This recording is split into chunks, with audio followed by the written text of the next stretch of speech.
Vous savez, je dis que ça concerne premièrement les ministres de la parole. Mais falsifier la parole, là, ça concerne nous tous ici. Le fait de ne pas recevoir la parole sainte telle qu'elle est écrite là, c'est falsifier la parole de Dieu. Et un monsieur nous disait un jour, quand nous avons visité une assemblée, c'est une chose qui m'a beaucoup marqué. Il disait que les religieux là, c'est eux qui sont allés voir Pilate pour dire, quand Pilate a écrit au-dessus de la tête de Jésus, je crois, celui-ci est le roi des Juifs. Ils sont allés lui dire dans Jean là, que n'écris pas roi des Juifs, mais écris que celui-ci a dit. Vous voyez la différence? Parce que s'il a écrit roi des Juifs, si les gens passent, les Juifs passent, et puis voient que quelqu'un qui est crucifié, c'est leur roi, ça va créer la conscience du péché, la prise de conscience qu'ils ont mal agi. Mais si on a écrit que voilà quelqu'un qui a dit qu'il est le roi des Juifs, c'est une manière dérisoire. Hein? C'est lui-là qui a dit les rois des Juifs là. Et lui on l'a crucifié là-bas. Voilà, à cause on l'a crucifié. Mais si on a juste mis comme une affirmation roi des Juifs, c'est dangereux. Parce que quelqu'un qui est quitté au champ ce jour-là n'était pas à Jérusalem, il revient et puis voit. Il va dire aïe, pourquoi on a crucifié leur roi? C'est un problème. Donc, ils ont voulu changer. Et puis là, tu as dit, c'est qui a écrit là? C'est écrit. Comme souvent, quand on prend la parole de Dieu, c'est que Dieu a dit là. On veut changer. On dit non. Ne dis pas que Paul a dit ça, mais dit que, ou bien ne dit pas, il dit que non, il dit que c'est pas Dieu, c'est Paul qui dit je. Il dit je.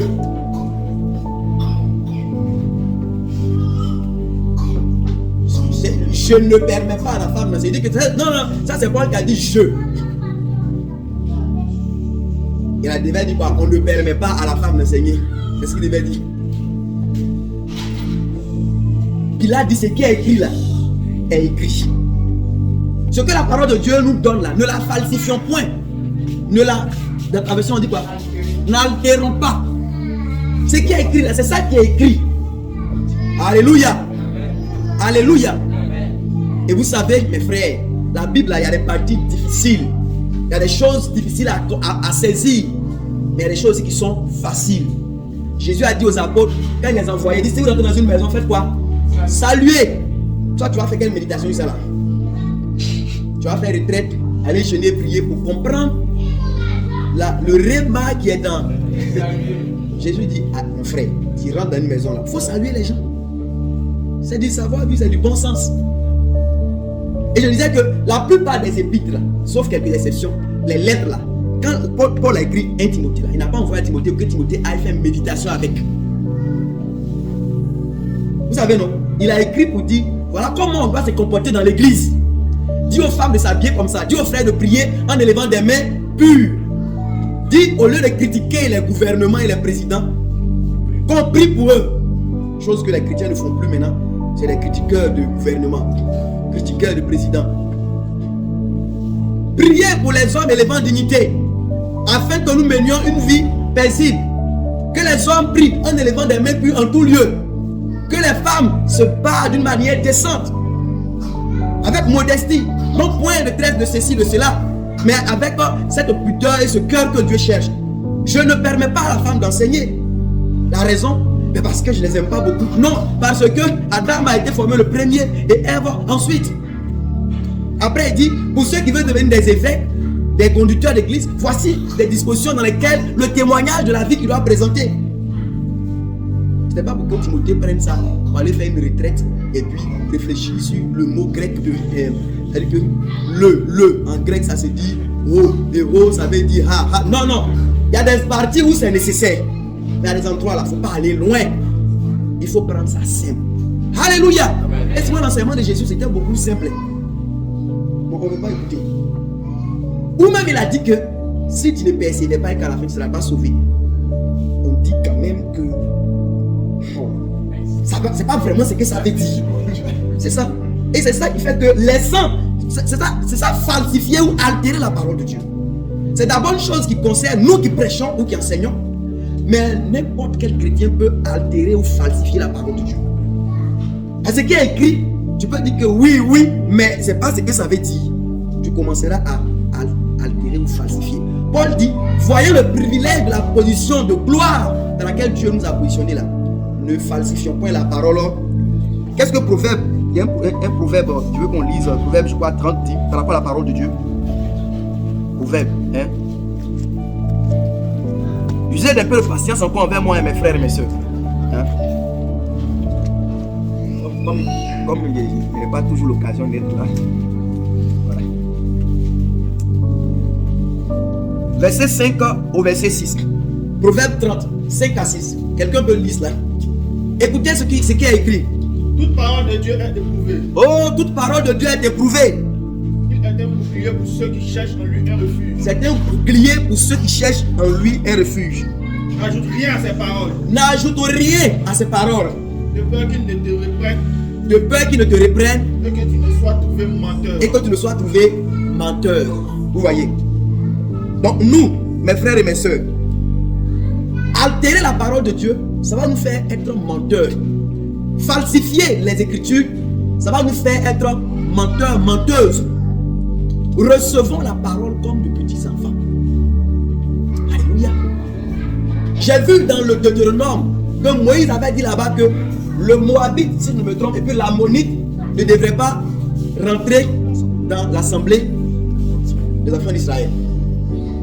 Et au jour de Néhémie, Néhémie se trouve environ 1000 ans environ de Moïse. Vous voyez. Allez-y lire Néhémie chapitre 13, allez voir.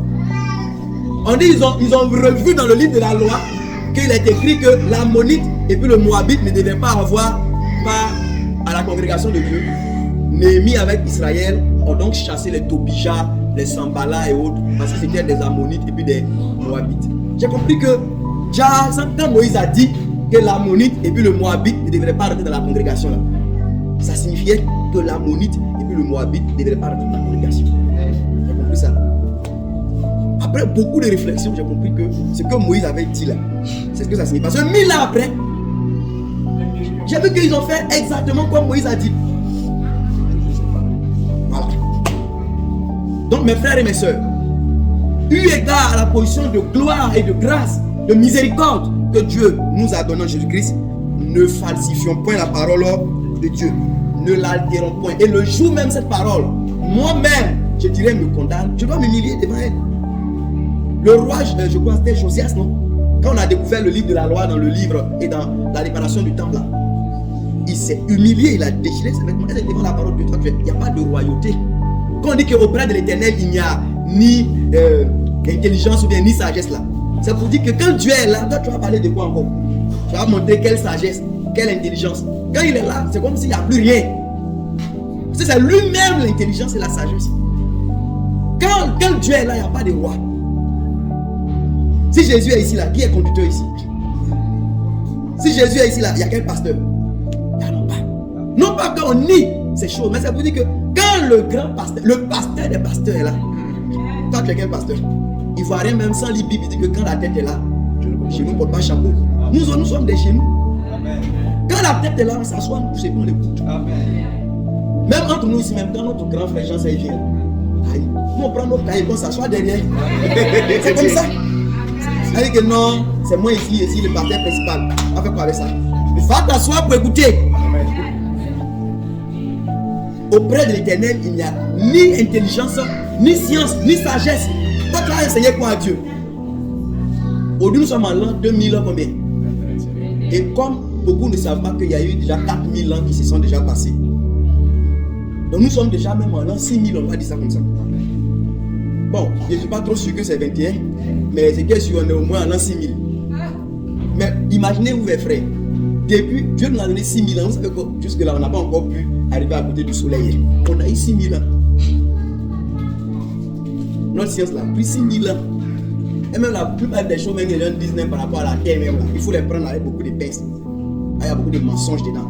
D'ailleurs, on pense que la NASA, c'est les apôtres qui sont là-bas. Faites attention. Quand Dieu est là, il n'y a pas de science, il n'y a pas de sagesse, il n'y a pas d'intelligence. Et donc, ne courons pas le risque un jour d'être trouvé menteur devant celui qui est la parole de Dieu. Avec Jésus, c'est lui-même qui est la parole de Dieu. Amen. À lui, tu vas expliquer quel test. Tu vas justifier quoi? Non, tu gardes la grâce, dit ça, étant justifié. Tu vas dire ça à qui? À Jésus. Pourquoi on m'a dit non, Ézéchiel 44, Ézéchiel 33, c'est à lui que tu vas expliquer ça.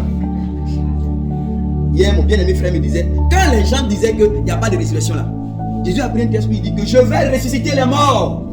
Vous les Sadducéens, vous êtes des menteurs. C'est un texte où il a pris. Allez-y, lis. Il dit que quand Dieu dit que je suis le Dieu d'Abraham, d'Isaac et de Jacob là, c'est pas la résurrection. Où vous voyez la résurrection? Vous voyez la résurrection où? Mais, il dit que, mais au moment où il vient te parler, il s'identifie à toi mort. Dès que tu dois comprendre que pour lui là, il va les ressusciter. Ils sont vivants devant lui. Donc hier on disait que Bible là, faisons attention. Parce que tu peux effectivement être un Sadducéen. Il y avait dernièrement les messieurs Gébion, la Tchétouva ou quoi là. Leur groupe là, ils ont fait des tricots. Ils disent que n'est-ce pas, c'est Bible ou rien. C'est écrit où? Ouais, c'est bien. C'est bien. Mais la pensée de Dieu n'est pas toujours écrit noir sur blanc. Amen. Oui. Voilà. Et mon frère, comme me disait hier, que Jésus a dit aux pharisiens qui payaient la dîme de la menthe, du cumin, de la nette, il dit, vous avez fait ces choses et vous avez négligé de faire les choses les plus importantes de la loi. Hein? Quelles sont les choses les plus importantes? La justice, la tempérance ou la miséricorde. Vous voyez ça écrit où dans la loi? C'est quel verset dans la loi qui dit, voici les choses les plus importantes, la justice, la tempérance et la miséricorde. Quand Paul dit que les femmes puissent se taire, que si elles veulent poser des questions, qu'elles demandent à leur mari à la maison, comme aussi le dit, vous avez vu ça où? Les gens ont dit à Jésus, nous avons appris par la loi que le Christ demeure éternellement. Vous avez vu ça où? Je dis ça pour que vous compreniez que oui, nous devons être des gens scripturaires. C'est-à-dire que nous ne marchons pas en niant ce qui est écrit. Mais penser que la pensée de Dieu est toujours écrite noir sur blanc, c'est se tromper. Et c'est périr. Et un jour, quand tu es arrivé devant Jésus, tu as dit que moi j'ai dit qu'il n'y a pas de résurrection. Quand j'ai lu tout l'enseignement de Genèse jusqu'à Malachie, je n'ai vu aucune. Et puis il dit, ok, mais quand Dieu dit que je suis le Dieu d'Abraham, d'Isaac et de Jacob, toi tu comprends ça comment? Il dit non, c'est le père dans la foi. Il dit oui, mais à qui il a dit ça? Il dit à Moïse, mais pourquoi il s'identifie à des morts? Bon, comme il a marché avec eux dans les temps passés, mais ils sont morts. Pourquoi il va s'identifier à eux? T'as pas su qu'il n'est pas le Dieu des morts? Oui, mais pourquoi il s'identifie à des morts? Ah non, mais bon, je me suis dit, comme les gens ne lui ont plus beaucoup, il dit non. Non. Quand Dieu fait ça, c'est pour montrer que pour lui, ils sont vivants. Alléluia. Et j'ai expliqué dans le livre de Job, si vous regardez Job 1 et puis Job 42, vous allez voir cette analogie. Donc quand on cite le nombre des enfants de Job, les bœufs, les ânes qu'il avait, les chameaux, si nous faisons les exercices, vous allez voir que quand Dieu le rétablit, on dit qu'il lui a donné 2 fois plus que ce qu'il avait.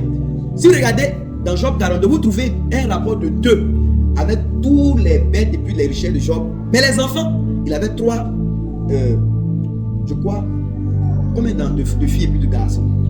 3 et puis 7. C'était 3 filles, non? Et puis 7 garçons. D'accord? Et quand Dieu le rétablit, vous savez combien d'enfants il a donné? 3 filles, 7 garçons. Mais les chameaux, là, il a multiplié par 2. Les animaux, il a multiplié par 2. Mais les enfants, il a donné un rapport parce que les autres sont vivants devant lui. Pour que Job a toujours un rapport de 2. Les 10 enfants morts dans la pensée de Dieu sont vivants. Donc, pour qu'il ait un double, il ne lui a pas donné 2 encore. Il lui a donné le même nom. Allez-y, vérifiez, vous allez voir. Job 1, Job 42. Donc, ça veut dire que même ça, Jésus pouvait prendre ça pour parler de résurrection. Ça, tu vas voir ça où? Ouais, bon, voilà, il y a ces cas également. Donc, vous voyez que je nous encourage à approcher la parole avec un cœur humble. N'allons pas chercher les choses pour justifier ce que nous pensons qu'on doit suivre. Si nous allons comme ça, nous allons perdre. Mais allons avec un cœur d'enfant. Et je dis que quand on est devant la parole, il n'y a pas de roi Josias, il n'y a pas de roi David, il n'y a pas de prédicateur. On est tous, on s'humilie nous tous. Et si un jour, la parole que j'ai moi-même prêchée se retournerait à me condamner, je devrais faire quoi? M'humilier et me repentir. Quand David dit que celui qui a fait ça mérite la mort. Et puis retour, c'est ça qu'on appelle retour à l'envoyeur. Puis ça, c'est le ça va comme Nathan. Nathan dit que retour à l'envoyeur. Que c'est toi-même qui es l'homme en question. Et c'est comme ça là, il est tombé à terre. Voilà, c'est comme ça on fait. Quand ça retourne vers toi, tu te couches, tu demandes pardon. Quand Judas a dit qu'on brûle ta mare, et puis elle dit que brûlez-moi, mais allez-y montrer à mon beau-père que caché et puis bateau qui est là. C'est lui qui m'a enseigné qu'à ça. Quand Judas, on dit que Judas, on dit que ta belle fille, elle dit voilà, dans son enseignateur là, c'est lui. Il dit que vous, elle est plus juste que moi. Repentance. Alléluia. Il n'y a pas quelqu'un qui est grand devant la parole de Dieu.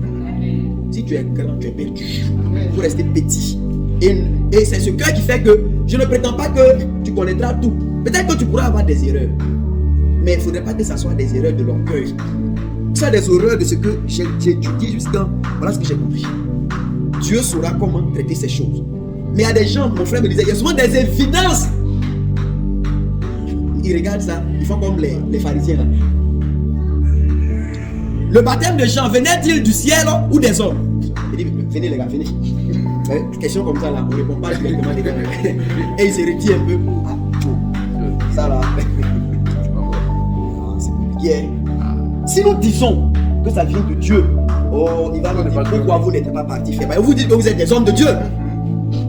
Mais on ne peut pas aussi dire que ça vient des hommes. Jean va tout le monde le dire au prophète. Comment est-ce qu'on fait? Il vient, il dit bon. Tu disais quoi là? Le baptême de Jean. Est-ce que c'est nous qui l'avons envoyé? On ne sait pas. Là, Jésus dit que si je ne vais pas vous dire de qui je tiens mon autorité, vous comme ça là, on ne peut pas vous sauver. Il y a certaines positions dans lesquelles tu te mets là, Dieu ne peut pas te sauver. Amen. Il y a des gens qui pensent que quand on dit Dieu peut tout là, mais il ne peut pas mentir. Non. Omnipotence de Dieu là, c'est pas dans n'importe quoi. Hein. C'est même avec quand on dit que tout nous est permis là, dans tout, il n'y a pas péché dedans. Alors les chrétiens, quand ils disent que Paul dit tout nous est permis, quand c'est tout là, il y a péché dedans. Dieu peut tout, et mais il ne peut pas mentir. Alléluia. Amen. Et quand tu as un cœur comme ces gens-là, Jésus ne peut pas te sauver. Amen. Regardez Judas, tu vas vendre le monsieur, on t'a donné l'argent, peut-être l'argent, mais c'est encore sur les 30 pièces là. Et puis tu viens le soir pour manger, on est assis là. Et puis on mange. L'argent est sur lui, hein. Il a déjà vendu le monsieur. Et puis on dit on mange, à un moment donné, Jésus ne peut pas supporter. Il veut lancer un canot bien, une bouée de solitaire pour voir si le monsieur là, il y a un peu de repentance dans son cœur. Il dit en vérité, l'un d'entre vous me livrera. Quand il est fait, il dit aïe. Il a dit, Seigneur, c'est moi. Il parle pas. Papa aussi dit que c'est moi. L'autre dit c'est moi. On est 12. Si chacun demande, moi je vais demander. Il a dit, Judas, merci, Judas.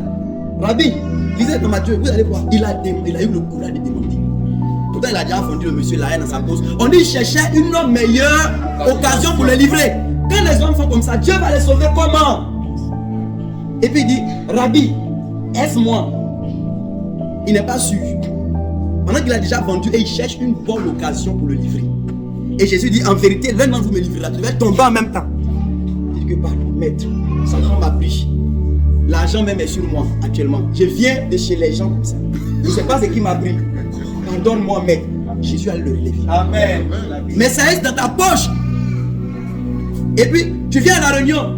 L'Esprit du Seigneur saisit son serviteur et dit qu'il y a un frère ici qui a un préservatif dans sa poche. Ah oui, ça fait rire. Parce que juste après la réunion, il a préféré aller dans tel endroit. Et puis, on le fait menteur.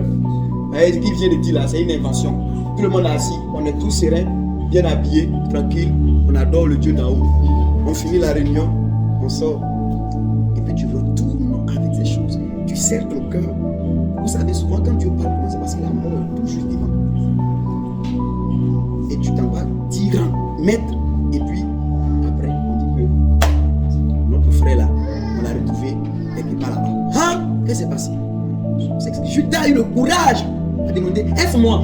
Et Jésus, vous savez ce que Jésus a fait? Jésus lui a répondu. Peut-être qu'il doutait. Il dit que tu l'as dit.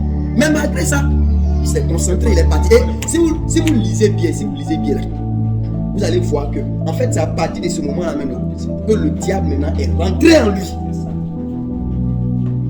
Parce que la dernière opportunité de repentance là, il a raté. Ne me demandez pas, et s'il ne livrait pas Jésus, comment Dieu allait faire? Dieu sait faire toutes choses selon sa volonté. Quand Jésus dit que les scandales arriveront, ça ne veut pas dire que c'est Dieu qui veut que les scandales arrivent. Mais ce n'est pas parce que le scandale doit arriver que toi tu dois te porter volontaire. Tu vas faire quoi avec? Si Dieu a dit que quelqu'un allait livrer Jésus là, en quoi est-ce que toi tu es obligé d'être cette personne? Qu'est-ce qui t'oblige? Judas aurait pu se repentir. Amen. Il y a des gens qui pensent que Dieu fait de la comédie. Non, c'est du fatalisme. On l'a choisi depuis sa naissance, où il est là. Il ne peut pas faire autrement que d'aller livrer Jésus. Qui vous a dit ça? Connaissons Dieu. Dieu n'a pas choisi Judas depuis sa naissance. Il a dit qu'il pouvait faire tout ce qui... Même quand Jésus a dit, en vérité, l'un d'entre vous me livrera là. Je vais vous dire la vérité. C'était un appel à la repentance de cet homme. Parce que Jésus ne voulait pas qu'il périsse. Amen. Jésus disait que celui qui allait le livrer là, il aurait été préférable qu'il ne naisse même pas. Vous entendez ça? Vous pensez que ça, il disait ça, il riait un peu. Et puis regarde Judas, tu sais pas ce qu'il t'attend. Non! Jésus avait un cœur d'amour. Et son cœur était baigné de voir. Allez-y voir dans les psaumes. Quand il parlait de celui qui allait le livrer, qui avait la main dans la nourriture, vous sentez un cœur blessé. C'est pas de la comédie. C'est pas de la comédie. Et quand tu te mets dans cette position-là, comment Dieu peut te sauver? Tu peux être assis avec le frère ou ton conducteur. Tu t'entretiens plus le Seigneur. Voilà tel chose que le Seigneur m'a révélé. Dis c'est faux. En fait, tu sais que c'est vrai. Je ne parle pas des choses dont tu n'as pas une idée claire. Comme le témoin qu'on a lu dans une assemblée où il y avait un mouvement de l'esprit. C'est un livre même du frère Jean-Serge. Et pendant qu'il y avait ce réveil-là, on dit qu'en prière, l'esprit avait dit qu'il y avait un frère qui gardait de la liqueur chez lui à la maison. Et que Dieu voulait qu'il puisse s'humilier, se repentir, s'en débarrasser. Et l'esprit même a désigné le frère. Le frère il s'est levé, il a nié devant tout le monde. C'est faux. Vous aimez trop ça. Quoi? Il dit c'est faux. L'esprit lui a dit que tu restes 24 heures. Écoutez bien. Tu as 24 heures pour t'humilier ou bien tu seras frappé de mort. Dis que tu es là-bas, ne pas dire à la maison. J'ajoute un peu pour pouvoir faire l'histoire. Je précise, Paul dit ça, c'est pas le Seigneur qui dit, mais ça c'est moi-même. Hein? Donc ça c'est pas dans l'histoire, c'est moi j'ajoute un peu. Voilà, pour que ça soit bien. Le lendemain à la réunion, il est venu. Et je crois que quand il est arrivé à la réunion là, les frères m'ont dit qu'il reste 1 heure. Oh, quittez là-bas. Vous avez quel problème? Il reste quelle 1 heure? Je n'ai pas de boisson à la maison. Point. Les frères ont insisté, il a nié. On dit que ils étaient à, je crois, c'est 5 secondes. Les frères comptaient même avec lui. Il était arrêté. Il attendait des fois, comme les gens disent, que le jour de l'Éternel vienne, on va voir. C'est écrit dans les prophètes. Dans les hommes. Il y a des gens qui disent que oui, nous on va aller en enfer. Moi, Dieu n'a qu'à m'envoyer en enfer. Moi, il va être en première classe. Il faut faire place pour moi. Tu ne sais pas de quoi tu parles. Tu ne sais pas de quoi tu parles. Que l'Éternel envoie son jour, le jour dont vous avez parlé, les prophètes Sophonie là, on est fatigué. Le jour de l'Éternel, le jour. Il n'a qu'à envoyer, on va voir. Il dit qu'à quoi vous cherchez le jour de l'Éternel. Le monsieur là, on dit 5, putain là-bas, 4, oh, 3, je m'en fous. 2, je m'en fous. 1, on dit 0, vous savez, il est tombé tout raide devant l'église là. Mort. Et c'est ça, quand on se met dans cette position d'arrogance et d'orgueil, non pas parce qu'on voit les évidences, on nie ça en bloc, juste souvent pour pouvoir conserver une bonne image. Qu'est-ce que ça va envoyer? La mort. La mort. En vérité, l'un d'entre vous me livrera. Et puis, j'ai déjà vendu le monsieur. Je dis que souvent, mais j'ai mes 30 cycles d'argent, ça est sur moi. Il s'est assis là, parce que l'Éternel dit qu'il cherchait une bonne occasion pour me livrer. Donc, il était là. C'était déjà calé. Mais cette occasion n'a pas encore eu. Et puis, il te dit que quelqu'un d'entre vous va me livrer. Tombe, demande pardon. C'est la même chose. Où est ton frère? C'est moi ici son gardien. C'est à Dieu il parle comme ça. Comment quelqu'un peut te sauver? Frère, le Seigneur m'a révélé telle chose. C'est vous qui voyez les choses sur les gens chaque jour. Le Seigneur m'a montré que j'ai vu un son où tu étais en train de frapper la soeur de ta femme. Oh, hier, vêtement, c'est vrai que la soeur n'est pas venue à l'eau aujourd'hui. Mais tu l'as tellement battue qu'elle veut te couvrir. Elle est restée à la maison. Tu arrives et puis les frères disent, frère, hier, j'ai vu un son bizarre. Le frère t'aime. Et puis te connaît tellement que lui, il a peur, il te dit. Il dit que bon, mais chaque matin, te dit, hier, j'ai fait son. Tu comprends pas, peut-être qu'il fait par là, peut-être qu'il a blessé la soeur même. Et que ça, c'est l'ennemi qui révèle sur les choses. C'est l'ennemi. Alors que tel que tu vois l'évidence de la chose. Ou bien non, le Seigneur m'a mis à que telle chose. Je vous ai parlé de l'histoire d'un frère.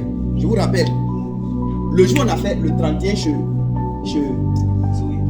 Zoé, vous vous rappelez que frère Rodolphe, si je me trompe, avait donné une parole concernant quelqu'un, un frère qui oubliait beaucoup, et puis, etc.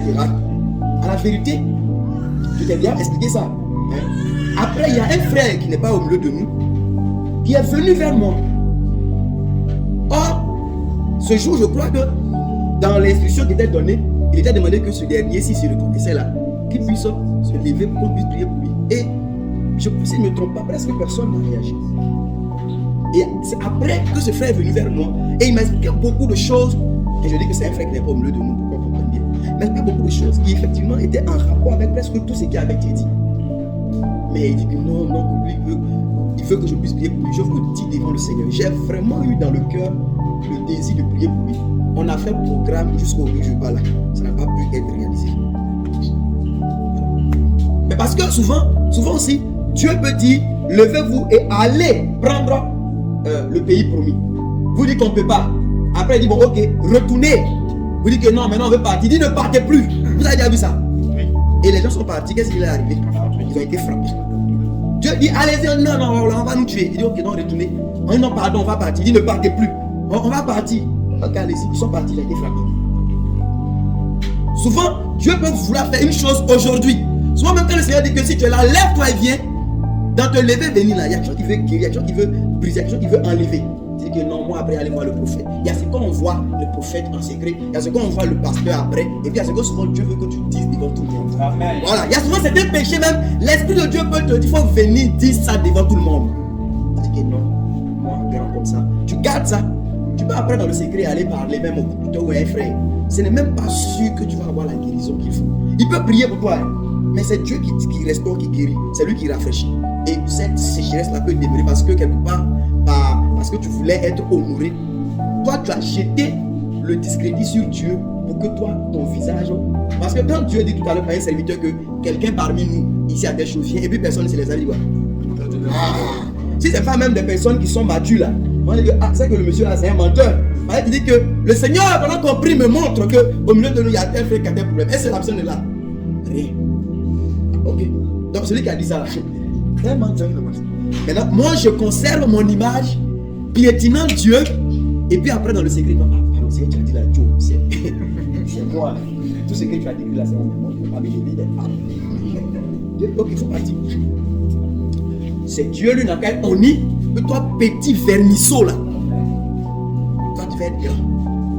Je ne dis pas que si un frère a parlé ou bien un secteur lui a parlé, il faut te lever pour que Dieu n'ait pas honte. Ce n'est pas ce que j'ai dit. Ça ne te concerne pas, il ne faut pas mentir, tu restes assis. Voilà. Mais si ça te concerne et que tu sais ton cœur, tu viens, je ne sais pas, comme les gens là. Je suis que moi aussi, je ne vais pas vous dire par quelle autorité je fais ces choses. Je ne vais pas vous sauver. Alléluia. Amen. Non, mes frères, le Seigneur m'a fait virer un peu là pour nous parler de ces choses, pour que notre cœur vis-à-vis de Dieu et sa parole soit un cœur humble, un cœur sincère, un cœur vrai. Que nous ne soyons pas rusés, que nous ne soyons pas dans la duplicité. Ce que j'ai fait là, j'ai fait. Et puis je demande pardon. Comportement mauvais que j'ai eu là, je l'ai eu. Je te demande pardon. C'est comme ça on fait pour être guéri par Dieu. Mais quand tu viens vers Dieu, même repentance, il y a des gens qui font des repentances mensongères. Ils se répandent avec mensonge. Mais il fait repentance mensongère, comment le rafraîchissement va venir de la part de Dieu? Il y a des gens qui disent que non, moi j'ai cru en Jésus, je me suis repenti, mais ça ne va toujours pas. Souvent, nous, les serviteurs de Dieu, souvent on est contrariés. On se dit, ah Seigneur, mais qu'est-ce qui arrive? Parce que c'est comme si tu as l'impression que tu as fait tout quoi. Mais on te dit que ça ne va pas. Aïe, tu as prêché, ça ne va pas. J'explique comment en Jésus tu es libéré du péché, ça ne va pas. Comment il a prié, ça ne va pas. Souvent, tu vas voir ces frères-là, ou ces soeurs. Pendant que quelqu'un te dit ça, il ne te confesse pas tout. Il va te fatiguer, vous allez mourir, vous deux. Il va te fatiguer. Non frère, actuellement ma vie là, les choses, je n'arrive même plus à méditer. Mais frère, est-ce qu'il y a un problème? Non, il n'y a aucun problème. Mais je ne comprends pas, je n'arrive pas à méditer. Bon, que le Seigneur te fortifie, etc. Tu le vois la semaine prochaine, frère, comment ça va? Hey frère, je comprends. Même, je ne peux même pas lire le verset de la Bible. Mais frère, il n'y a pas quelque chose. Non, frère, tout va bien. Non, mais moi je ne comprends pas. À part ça là, tout va bien. ok, frère, essaie de faire un peu d'effort. Si, quand même, parce que il faut. Ok, tu le fais encore. Ah, frère, franchement, actuellement, ce qui m'arrive là, je ne comprends plus. Hein. Je ne peux pas prier, je ne peux pas. Aïe. Mais est-ce qu'il n'y a pas d'autres choses qui ont commencé à prendre la place? Est-ce qu'il n'y a pas d'autres activités auxquelles. Non, non, il n'y a rien. Aïe. Et après, toi-même, tu ne sais plus partir. Après, tu vas aller découvrir que pendant qu'il te dit ça, le frère vient à une copine régulièrement. Sa copine vient, elle prépare, ils dorment ensemble, elle finit, elle s'en va. Et puis il vient te dire qu'il a du mal à. Toi, tu vas mourir, lui. Vous deux, vous allez mourir parce que, à la vérité, ce frère-là, il ne te parle pas selon la sincérité. Qui est allé voir Jésus et puis il va revenir pour dire que Jésus ne m'a pas guéri?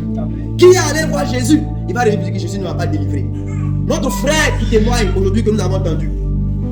Combien? Quelle est la nuée d'immoraux sexuels que Jésus a libéré? Souvent, vous voyez une photo de quelqu'un qui était homosexuel, homme, qui était arrêté, on dirait un démon. Et puis, après d'avoir rencontré Jésus, vous le voyez comme si c'était une personne créée de nouveau. Qu'est-ce que Jésus ne peut pas faire? Qu'un Paul meurtrier, blasphémateur devienne un apôtre de cette carrure, qu'est-ce que Jésus ne peut pas faire?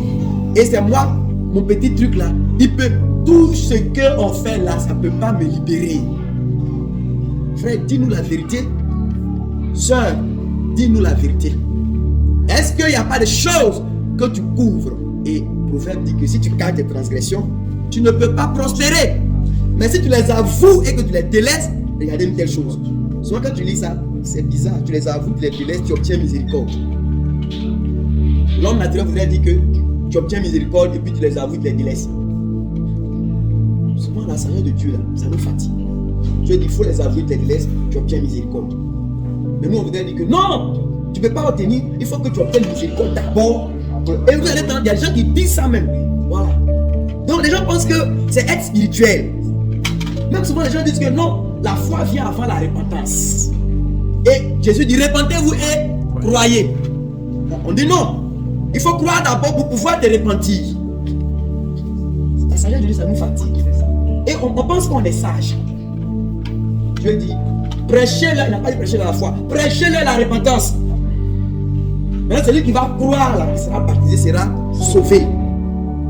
Même là, on dit que tant que tu n'es pas sauvé, tu n'es pas baptisé. Mais la parole dit que celui qui croit, qui est baptisé, sera sauvé. C'est la sagesse de Dieu. Si tu avoues tes transgressions et que tu les délaisses, même avouer, même c'est pas, tu les délaisses, Dieu dit que c'est là qu'il te donne miséricorde. Est-ce a dit que pendant tout le processus, il ne te soutient pas? Qui a dit ça? Dieu va te soutenir. Mais il faut avouer, il faut délaisser et tu vas obtenir miséricorde. Il faut te repentir et croire pour être sauvé. Amen. J'encourage vraiment chacun de nous dans nos relations les uns avec les autres, soyons vrais, soyons sincères. Ça va nous aider. Mais si nous sommes dans la ruse, dans la duplicité, ça va créer de graves problèmes. Vous savez, tout ce que Joseph a eu à faire à ses frères, il insistait. Et parce que les gens lui disaient des choses qui n'étaient pas vraies. Il n'était pas totalement vrai envers Joseph. Donc la dernière chose, il a dit qu'on ne falsifie pas la parole de Dieu, donc recevons l'écriture et puis manifestons la vérité selon l'écriture. Et c'est ainsi que Dieu pourra nous recommander à tous ceux qui veulent bien recevoir sa grâce pour le salut. Alléluia. Donc mes frères et mes soeurs, j'ai beaucoup parlé. J'espère avoir été utile pour quelqu'un dans les choses que j'ai eu à partager sur sommairement la loi, l'ancienne alliance, la nouvelle alliance, sur la position de privilège et de gloire en Jésus-Christ dans laquelle nous sommes et sur les conséquences pratiques qui en découlent. 1, on a dit de ne point perdre courage. 2, on a dit que nous devons renoncer entièrement aux choses honteuses qui sont dans le secret. Troisièmement, nous ne devons point falsifier